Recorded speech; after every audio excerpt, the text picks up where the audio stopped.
I trusted him with my mother's deathbed. He repaid me by forging my signature to steal her $340,000 home. What would you do if you discovered someone you completely trusted was stealing everything from you while pretending to protect you? My hands shook uncontrollably as I stared at the document in my stepfather's locked drawer. There it was, my signature perfectly forged on papers selling my dead mother's house for $238,000 when it was worth $340,000. The sale would close in just 14 days. If I hadn't opened that drawer by pure chance, I would have lost everything she worked for. But here's the truly terrifying part. The man behind this betrayal wasn't some stranger. He was Frank, the man who'd held my mother's hand through cancer treatments, the man who'd comforted me at her funeral, the man who'd promised to protect her legacy, the same man who was now stealing it while pretending to preserve it. I'm Mike Anderson, and what I'm about to share isn't just another family drama story. This is a warning about the predators hiding in plain sight, predators wearing the mask of concerned family, while meticulously planning to strip away everything from you when you're most vulnerable. What I uncovered went far beyond simple theft. I discovered a years-long conspiracy, a mysterious woman from Frank's past, and a scheme so calculated that even veteran detectives were stunned by its cruelty. But I refused to be their victim.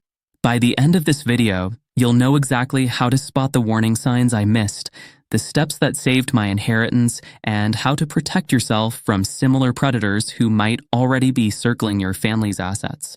Because trust me, if it happened to me, it could happen to anyone.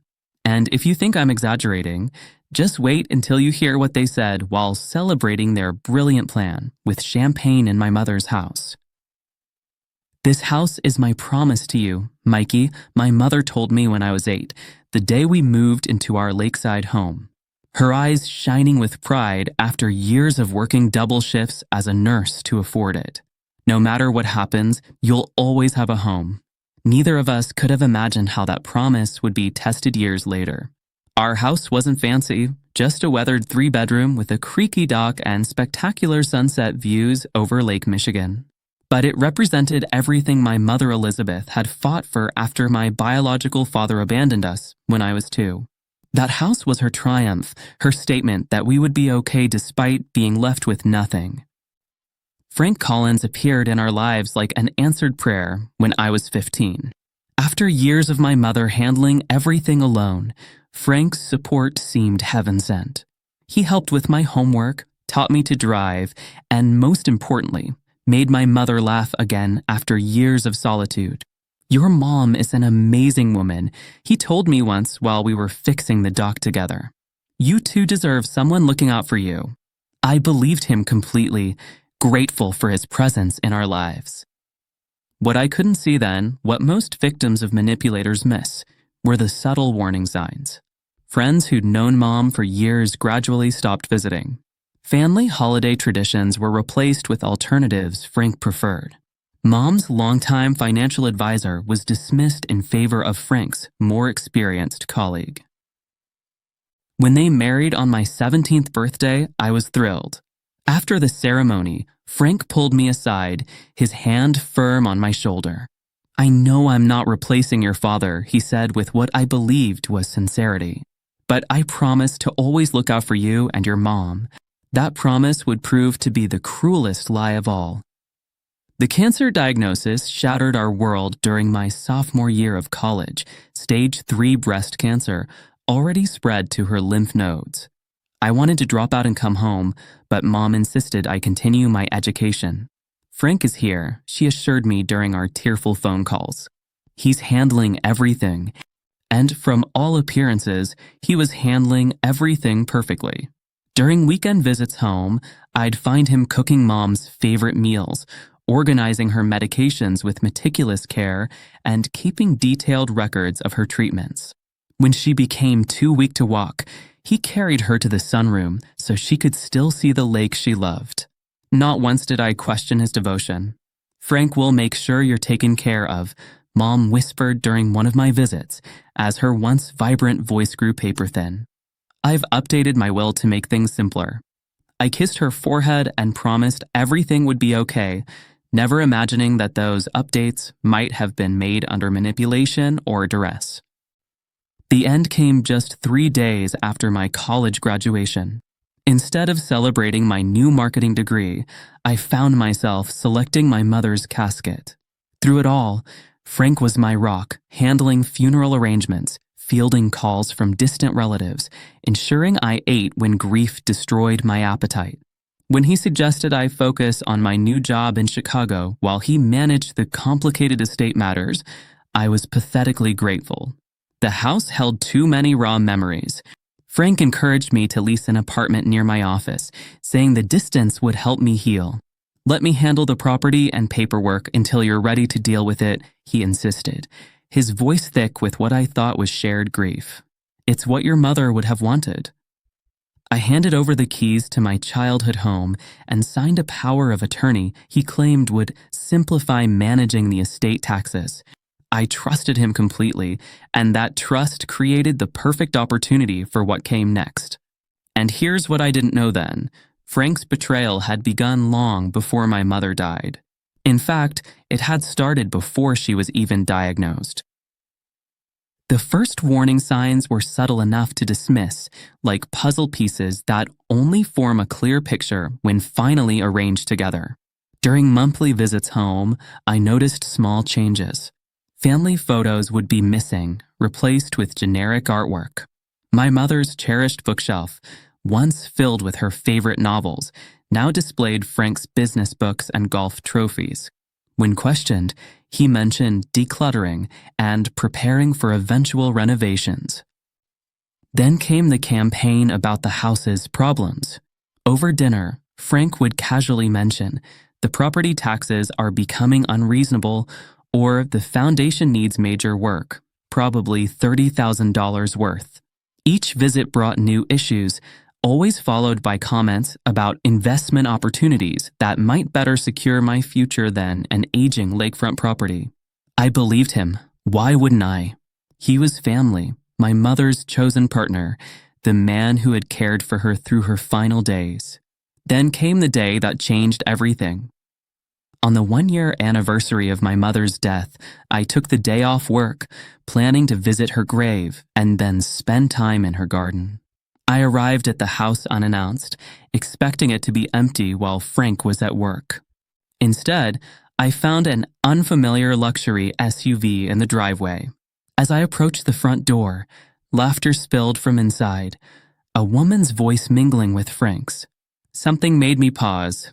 Through the kitchen window, I glimpsed Frank embracing a stylish blonde woman, both drinking champagne from my mother's special occasion flutes, the hand-blown glass heirlooms from her grandmother that she only used on birthdays and anniversaries.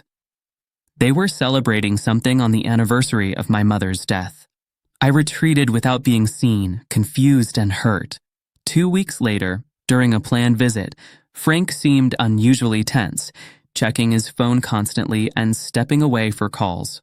When he left for a quick errand, something, call it intuition or my mother watching over me, pushed me to investigate his home office.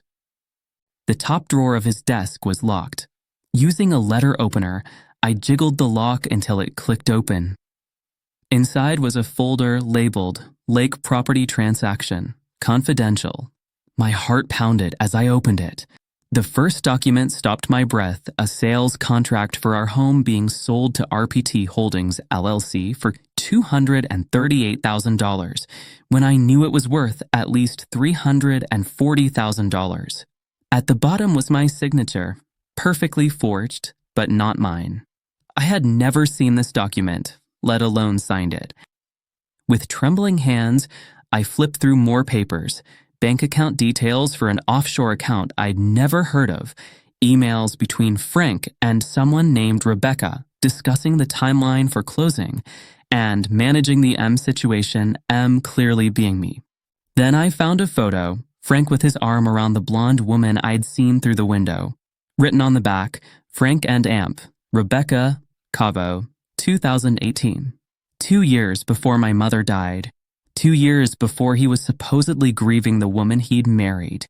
In that moment, everything clicked into place. The decluttering, the mysterious property problems, the suggestions I stay in Chicago. It wasn't just opportunistic theft. This was a calculated, long-term conspiracy that had begun while my mother was still alive. I carefully photographed every document, returned everything exactly as I'd found it, and locked the drawer. That night, lying awake in my childhood bedroom, I made a decision. Frank had underestimated me. He thought I was just a grieving young man, easy to manipulate. But I was my mother's son, and she hadn't raised me to be a victim. Little did Frank know, his perfectly planned scheme was about to unravel, and I would be the one pulling the thread. The next morning, I made an excuse about a work emergency and drove straight back to Chicago with my heart pounding in my chest. I knew confronting Frank immediately would be disastrous. I needed evidence, legal protection, and a plan. I contacted real estate attorney Sophia Martinez, who specialized in fraud cases. The moment she saw the photos of the documents, her expression hardened. "This is textbook estate fraud," she said, her voice tight with controlled anger. "Unfortunately, I see cases like this more often than you'd think. Predators target grieving families because grief clouds judgment and creates the perfect opportunity for exploitation." Her words hit me like a slap. Predators. Not stepfathers, not trusted family members, predators. That reframing helped me push aside my emotional devastation and focus on fighting back. "We need to be methodical," Sophia advised. "Emotional confrontations without sufficient evidence often backfire. These people are professional manipulators. They'll twist your accusations to make you look unstable or paranoid." Under her guidance, I began what would become the most important investigation of my life. My first shock came when I requested copies of my mother's medical records. Frank had been added as her healthcare proxy with broad powers during her most intensive treatment, a change made when she was heavily medicated after surgery, her signature barely recognizable on the forms. My credit report revealed multiple recent inquiries from mortgage companies, loan applications made in my name without my knowledge. Frank hadn't just been planning to steal the house. He'd been setting up identity theft as well. The mysterious RPT Holdings LLC became our obsession. The company name, RPT, matched the initials of the woman in the photo, Rebecca P. Thompson. "We need to find out who this Rebecca is and what her connection to Frank might be," Sophia said. "Fraudsters rarely work alone, and they often have a history of similar schemes." Late nights of research finally yielded our breakthrough, a lawsuit titled Thompson vs. Collins from 5 years earlier. Rebecca Thompson had sued Frank for allegedly defrauding her elderly aunt out of her retirement property through an almost identical scheme. He had dated the aunt, gained her trust, and attempted to transfer her property to a shell company. The case had settled out of court with sealed terms, but the pattern was identical to what was happening to me. So how did they go from legal adversaries to partners in crime? I wondered aloud. "It happens more often than you'd think," Sophia explained. "He probably approached her with a business proposition. Why fight over one property when they could work together and target multiple victims?" To confirm our theory, I followed Frank to a restaurant meeting with Rebecca. From a discreet distance, I captured photos of them reviewing documents, the final closing papers for my house. There was an intimacy to their interaction that suggested their relationship was both personal and professional. The final piece fell into place during my next visit home. When Frank left his tablet unlocked while showering, I found emails dating back 2 years before my mother's diagnosis, showing Frank and Rebecca had been planning their scheme from the beginning. One email made me physically sick. Frank wrote to Rebecca, "E's health taking a turn for worse. Might accelerate our timeline. M still trusts me completely." They had been measuring my mother's decline not with grief, but with anticipation. With comprehensive evidence in hand, I worked with Sophia and the district attorney's office to develop a plan that would not just stop the fraudulent sale, but build a criminal case strong enough to put them both away and potentially help their other victims. As we prepared for the confrontation, Sophia warned me, "This will be emotionally devastating. Are you sure you're ready to face him?" I thought of my mother, her determination, her sacrifice, her promise that I would always have a home. "I've never been more ready for anything in my life," I answered. The predators thought they had found the perfect victim. They were about to discover they had made the worst mistake of their lives. We planned the confrontation for maximum impact the Sunday before the scheduled closing date, when Frank had invited Rebecca to the house, believing I was at a conference in Dallas. I arrived with 2 police officers and my attorney.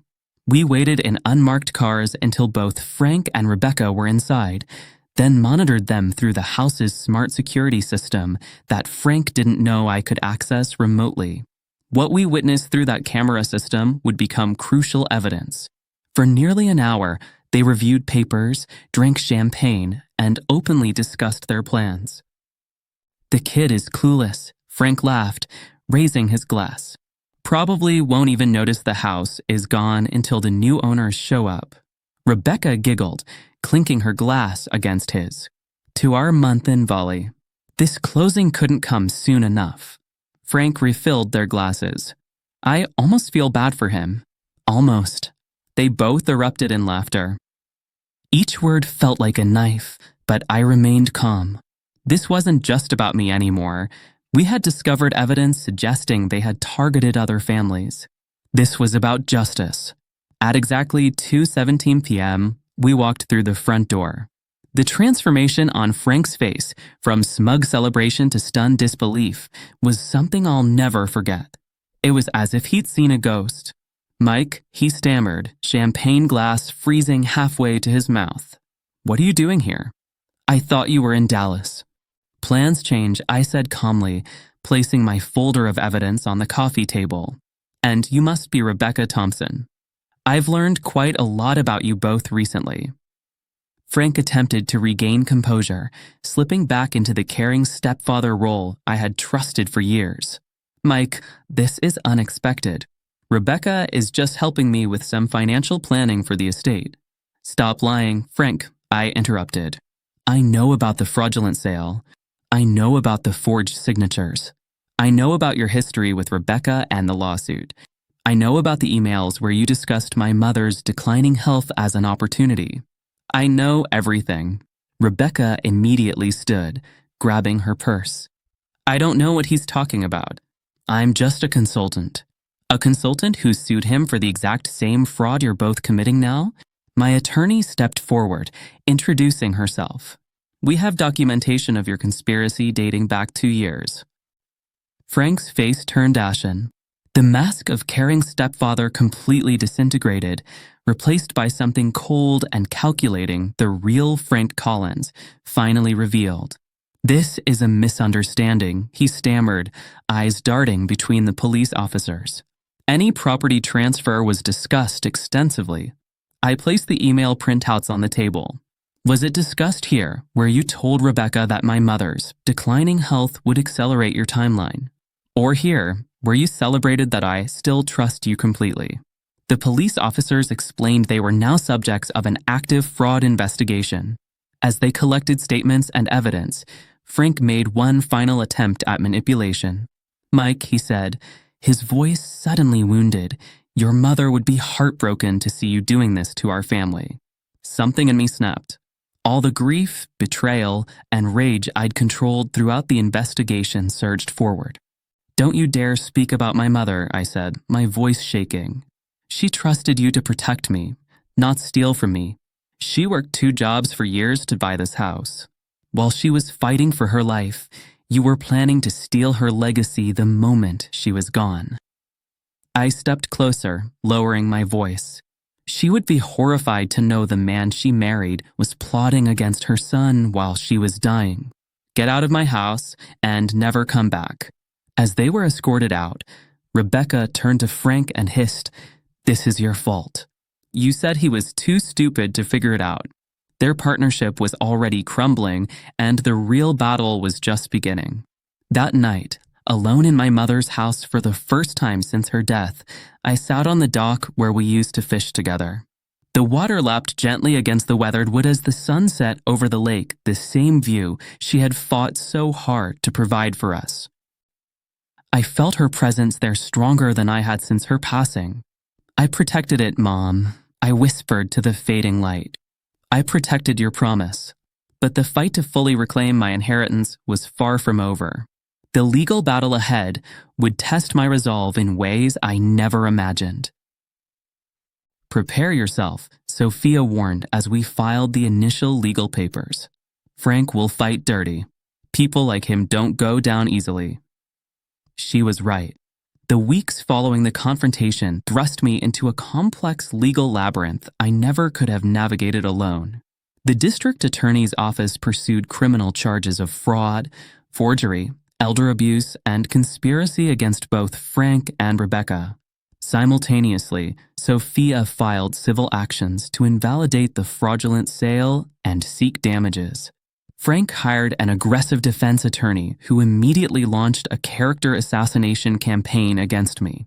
My client was simply exploring legitimate options for property that was becoming a financial burden. His lawyer argued in preliminary hearings. Mr. Anderson is a troubled young man inventing conspiracies out of unprocessed grief. They claimed my mother had verbally approved selling the house. They produced witnesses, friends of Frank's, who testified she had expressed concerns about the property's upkeep. They even suggested I had mental health issues that made my testimony unreliable. For a terrifying moment, I feared the system might fail me.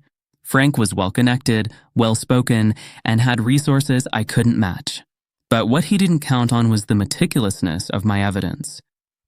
The forensic analysis of the forged signatures proved decisive. The handwriting expert testified the signatures weren't just forgeries, they were sophisticated ones that showed practice and intent.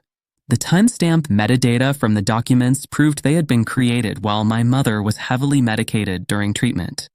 What truly broke the case wide open came from an unexpected source. Rebecca's assistant, fearing she might be charged as an accessory, came forward with devastating evidence, a detailed spreadsheet tracking their projects, coded references to at least 4 other families they had targeted with identical schemes. Their method was consistent: identify vulnerable widows or widowers with valuable property and adult children living elsewhere, ingratiate themselves, isolate the victim, then execute the property transfer after death. The assistant revealed their most callous calculation. They specifically selected cancer patients because the lengthy treatment provided time to establish trust and insert themselves into financial matters while the family was distracted by medical concerns. They called it the perfect distraction, she testified, unable to meet my eyes. Frank said when people are watching their loved ones die, they don't watch their bank accounts. This testimony stunned even veteran prosecutors. One detective later told me it was among the most calculated predatory schemes he'd encountered in 20 years of financial crimes investigation. The legal proceedings drained me emotionally and financially. For 3 months, I relived my mother's death and betrayal through depositions, hearings, and witness statements. The cost was substantial, nearly $60,000 in legal fees and related expenses, but as Sophia reminded me, the alternative would have been losing everything. When Frank and Rebecca realized the overwhelming evidence against them, they accepted plea deals rather than face trial and potentially longer sentences. Frank received 4 years in prison for fraud, forgery, and elder abuse.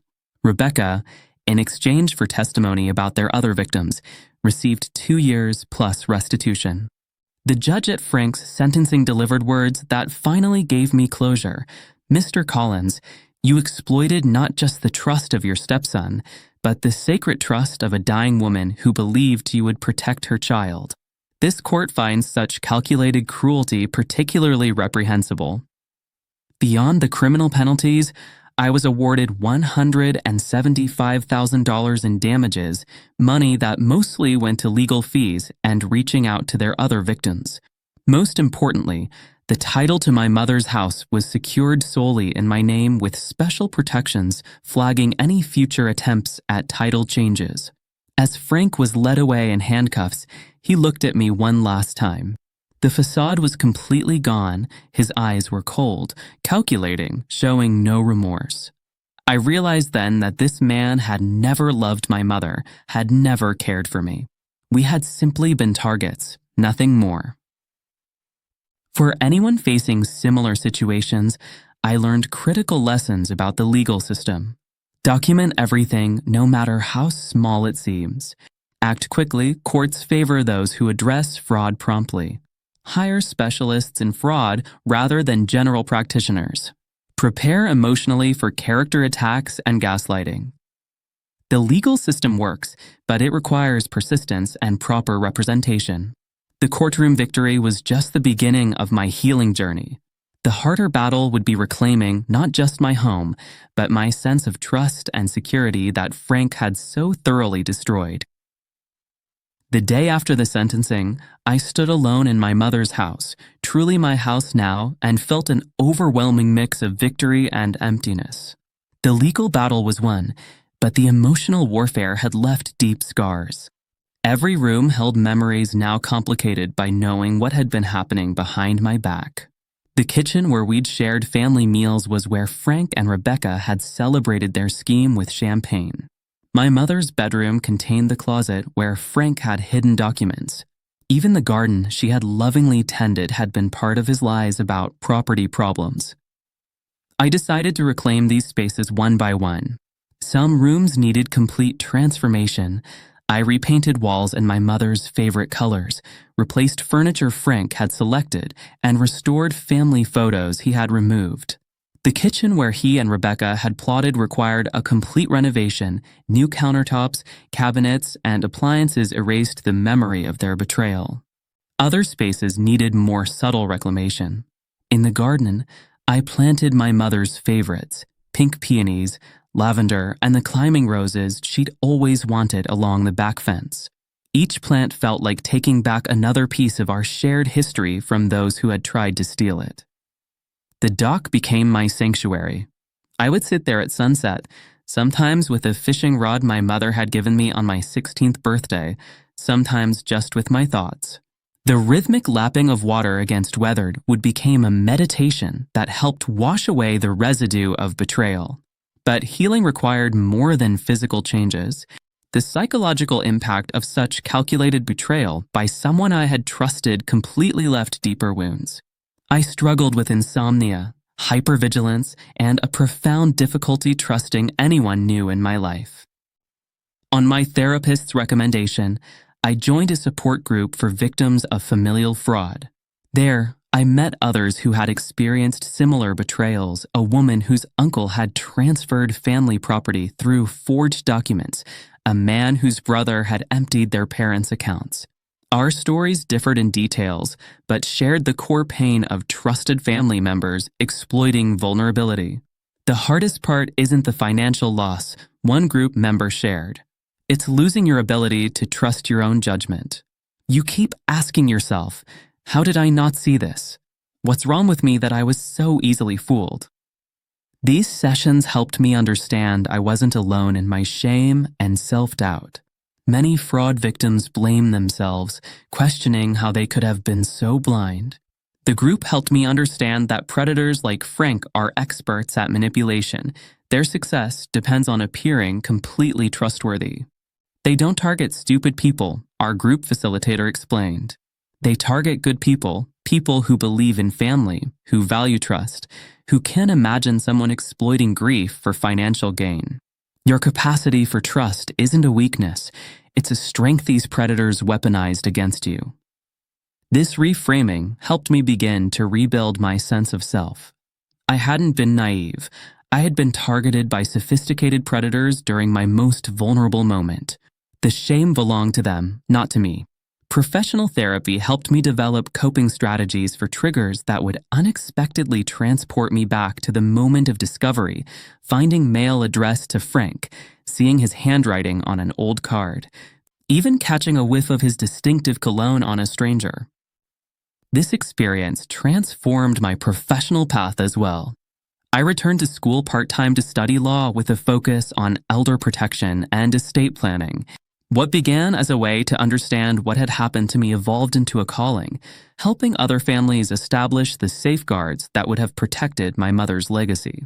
I've become an advocate, sharing my story at community centers and retirement communities. The most common response I receive is recognition. People notice these red flags in their own families, but dismiss them, not wanting to seem untrusting or paranoid. Trust your instincts, I tell them. If something feels wrong, investigate it. The temporary discomfort of questioning someone's motives is nothing compared to the devastation of exploitation. My mother's house remains my home, now filled with new, positive memories. I host regular gatherings for friends, creating a warmth that fills the spaces once darkened by deception. On the dock where my mother and I once fished together, I've placed a small memorial bench with her favorite saying, "Love leaves a memory no one can steal."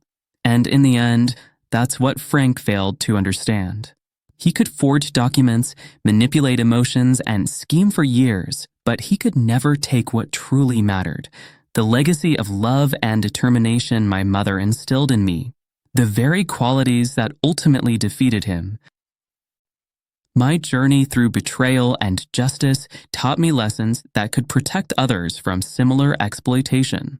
If sharing my story saves even one family from experiencing what mine did, then something positive will have come from this ordeal. First, estate planning isn't just for the elderly or wealthy. Everyone should have clear, legally documented plans for their assets, with multiple trusted individuals aware of those plans. Had my mother created a trust with co-trustees instead of relying solely on Frank, his scheme would have been nearly impossible. Second, maintain financial independence, especially during health crises. Frank gained control during my mother's illness when she was most vulnerable. Consider designating a trusted friend or family member as a financial advocate separate from the primary caregiver. This separation of powers creates a crucial check and balance.